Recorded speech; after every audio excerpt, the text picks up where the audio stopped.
அனைவருக்கும் கோபிநாத்தின் அன்பு வணக்கங்கள் நண்பர்களே.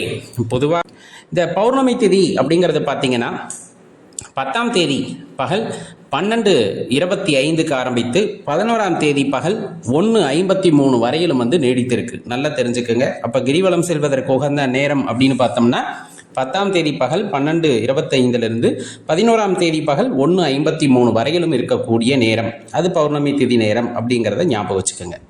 இதில் குறிப்பாக சொல்லப்போனால் சோடசக்கலை நேரம் அப்படிங்கிறது இன்னொன்று நம்ம குறிப்பிட்டு சொல்லுவோம். என்னன்னா 11ஆம் தேதி பகல் 1:53 வரையிலும் பௌர்ணமி தேதி இருக்கு இல்லையா? இப்போ முன்னொரு மணி நேரம் பின்னொரு மணி நேரம்னு எடுத்துக்கும் போது அந்த பகல் 12:53 2:53 வரையிலும் இருக்கக்கூடிய அந்த 2 மணி நேரம் தான் சித்தர்கள் அருளிய சோடசக்கலை நேரம் அப்படின்னு சொல்றது. அதில் ஒரு 5 வினாடி திருமூர்த்தி பகவானுடைய கருணை பார்வை இந்த பிரபஞ்சத்திலே படுகின்றது. அப்படிங்கும்போது அந்த நேரத்தில் நமக்கு என்ன தேவையோ அதை விண்ணப்பமாக வைத்து கொண்டிருக்கும் பொழுது இறைவனுடைய கருணையால் அது நிறைவேறும் அப்படிங்கிறது சித்தர்கள் அருளிய ரகசியம். நம்ம வீட்டில் பூஜை அறையில் சுவாமி படங்கள், சுவாமி விக்கிரகங்கள் இருக்குது அப்படின்னா அந்த சுவாமிகளுக்கு நம்ம மலர்கள் சாற்றுவது, மலர்களை சமர்ப்பணம் செய்கிறது நம்முடைய வழக்கம்.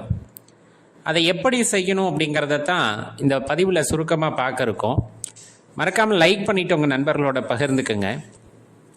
மலர்களை சாற்றுவது அப்படின்னாலே முதலில் நாம் தெரிந்து கொள்ள வேண்டியது வாசனை மிக்க மலர்களாக இருக்க வேண்டும் என்பதை உறுதி செய்து கொள்ளுங்கள்.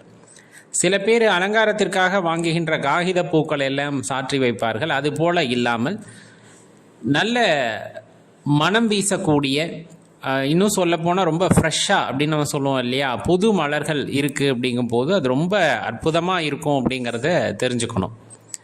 பெரும்பாலும் உதிரி பூக்களாக இல்லாமல் அந்த பூக்களை கட்டி அணிவித்தல் அப்படிங்கிறது ரொம்ப சிறப்பு.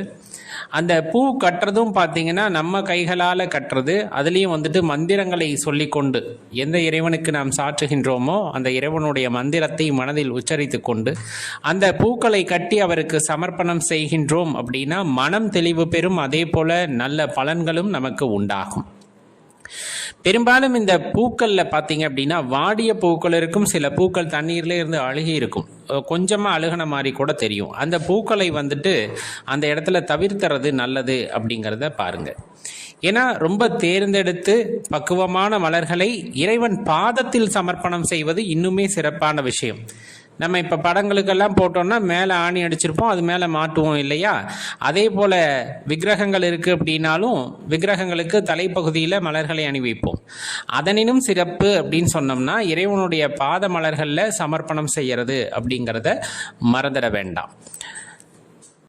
காய்ந்த மலர்கள் இருக்குது அப்படிங்கிற பட்சத்தில் அந்த மலர்களை முறையாக அப்புறப்படுத்திடணும். நம்ம எல்லாத்தையும் எடுத்துட்டோம், சின்ன சின்ன இதழ்கள் தான் அங்கே கிடக்குது அப்படிங்கிறது கூட இருக்கக்கூடாது. சுத்தமாக அந்த இடத்த சுத்தம் செய்து விட்டு பிறகு புது மலர்களை சமர்ப்பணம் செய்தல் அப்படிங்கிறது அவசியமாகும். அதே போல் ஒவ்வொரு இறைவனுக்கும் உகந்த மலர்கள் அப்படின்னு இருக்கும் இல்லையா? இப்போ பெருமாளுக்கு துளசியாக இருக்கலாம், சிவபெருமானுக்கு தும்பை மலராக இருக்கும், இப்போ விநாயகப் பெருமானுக்கு செம்பருத்தி மலராக இருக்கலாம், முருகப்பெருமானுக்கு செவ்வரளி மலராக இருக்கலாம். இந்த மாதிரி அந்தந்த தெய்வங்களுக்கு மிகவும் உகந்த பூக்கள் அப்படின்னு இருக்குன்னா அந்த பூக்களை சமர்ப்பணம் செய்கிறது அப்படிங்கிறது ரொம்ப சிறப்பு. பொதுவாகவே பூஜை அப்படின்னா பூவும் நீரும் அப்படின்ட்டு சொல்லுவாங்க. நம்ம பூஜைக்கு அடிப்படை தேவை அப்படின்னா கொஞ்சமாக பூ கொஞ்சமாக தண்ணீர் இருந்தாலே நம்ம பூஜை நிறைவேறும் அல்லது பூர்த்தி ஆகும் அப்படின்னு சொல்லப்படும். அதனால் பூக்கள் இல்லாத பூஜை அப்படிங்கிறது சிறக்காது அப்படின்னும் சொல்லுவாங்க. அந்த பூக்களோடு வாசனையான பூக்களாக இருக்கின்ற பட்சத்தில் அந்த பூஜை இடமும் சரி, பூஜை செய்கின்றவர் மனமும் சரி ரொம்பவே சிறப்பானதா அல்லது மகிழ்ச்சியானதா இருக்கும் அப்படின்னா மாற்று கருத்து இல்லை நண்பர்களே. இது குறித்த உங்களது கருத்துக்களை கீழே கமெண்ட்ல பதிவு பண்ணுங்க. மேலும் பல தகவல்களுக்கு நம்ம பூமி நம்ம சாமி சேனலுடன் தொடர்ந்து இணைந்திருங்கள். நன்றி, வணக்கம்.